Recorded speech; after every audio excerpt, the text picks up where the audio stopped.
All right, here we go, guys. It's Judgment Day for Battle of the Bullet Smoker Supremacy, sponsored by the Backyard Barbecue Store in Wilmette, Illinois.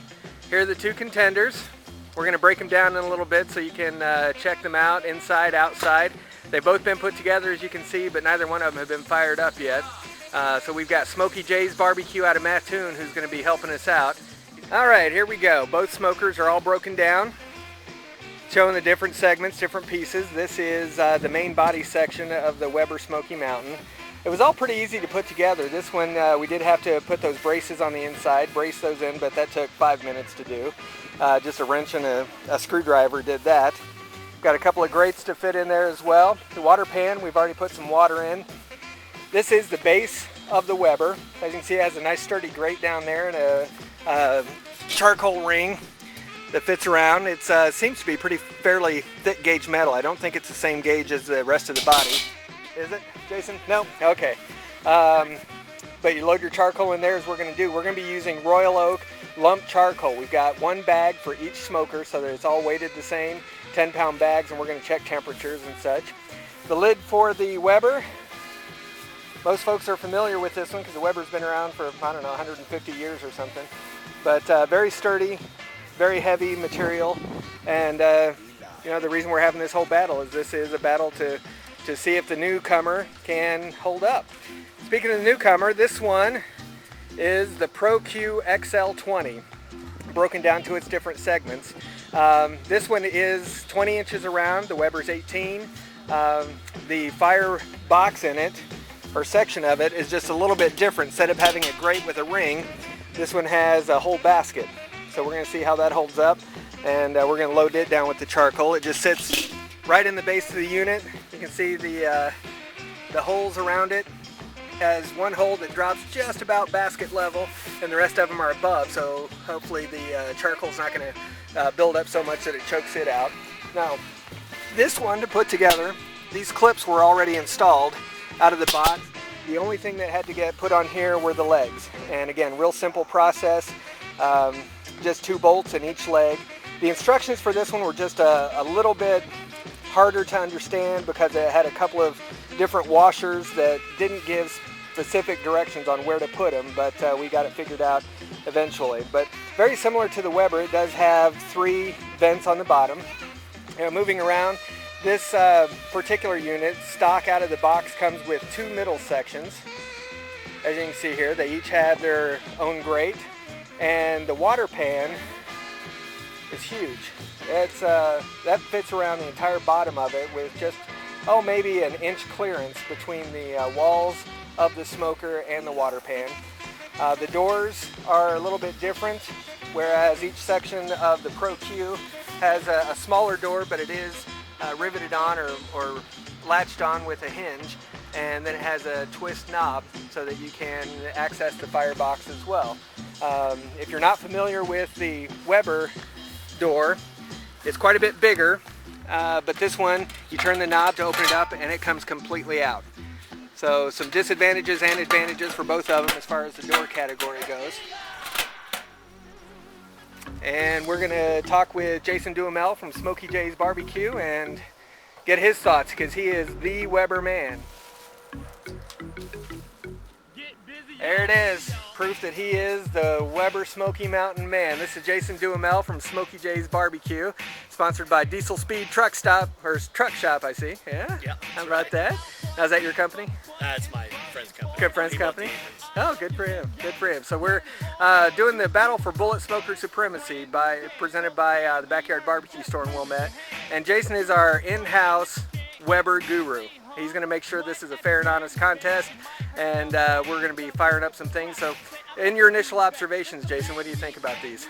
I like them both. Of course, I'm a big Weber fan. The Pro Q, I do like the design of it. There's a few things that I would change, but overall, I think it looks like a pretty good product. I like the size difference. I like the fact that you can expand it, but there's some issues with the water pan I dislike, and there's the clips I don't care for too much, but you know, that might be something to grow on you. The clips for clips the sections together. To it just seems like you attach have to clip and detach it, but with so many different stacking options on there, I see the necessity for them. So what about the water pan? You mentioned something about the water that. pan. If you look here, very, very difficult to get in. There's not much finger clearance here. So this one's going to benefit from actually setting the pan and then filling it while it's in place. And that's a little difficult to do. That's my only concern about that is with the Weber, you can actually set the pan in and drop it right down in, and this one looks like it's going to have to be filled as it's in the whole middle stacker. Because it's going to be too difficult to drop in there. I mean, you imagine this is a big pan. You get it full of water, it's going to weigh a ton more. You know, another 16 pounds, and then you're trying to drop it in there with no finger clearance. So I think you probably, I don't know how they designed it, but it looks to me like it's going to be designed better to fill it while it's in place instead of then you have to lift the whole unit up. Okay. What about some of the other features? You know, for years, people on different barbecue forums have talked about Weber, you know, wanting to add thermometers to domes, which the Pro Q has. They've been wanting them to add eyelets for probes, which the Pro Q has. Is this something that's a concern for you as a Weber user? Is that... I like the thermometer in the dome. Accuracy of it and quality of it, I think, is a concern for me. I mean, if it's accurate, it's good quality. I think that'd be great.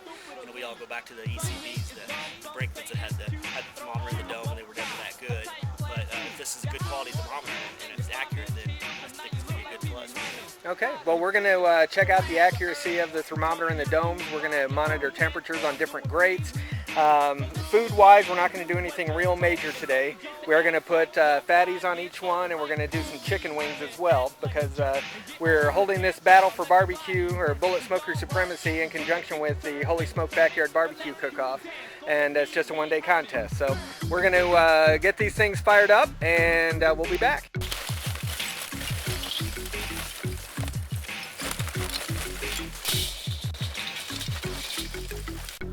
All right, we're all fired up in both of them with Royal Oak Lump, and they've been fired now for about 15-20 minutes. So Jason's going to go ahead and assemble them so we can start getting the temps up in them. Got water in that pan already. So.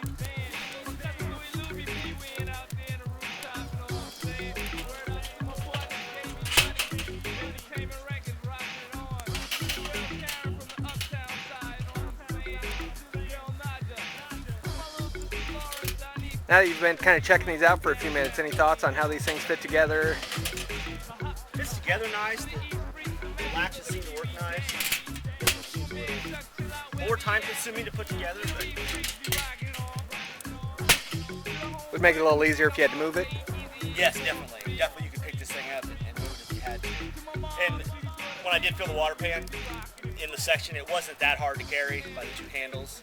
Weber doesn't have handles. I mean, that is an issue with it, but it was a little easier to carry. I've got all the vents open at 100%. All 3 vents at the bottom.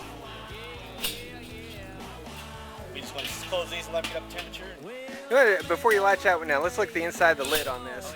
Something that you were checking out earlier today. It has a rack up there in the top with it comes with 3 hooks, so you can hang fish or ribs, sausage. The maker, Pro Q, when they first got theirs in, they even hung a piglet up in there to cook it. So I see that as being a pretty good advantage. I do like that on it. Take the middle rack, take the racks out. You can hang all kinds of sausage and stuff off of you. Okay, and that probe's doesn't stick in too awfully far. Nope. For the thermometer. Okay.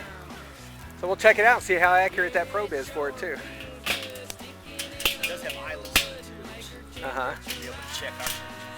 Well, I've got some probe thermometers that will stick in there a little bit later on. That's that one assembled. Now the Weber.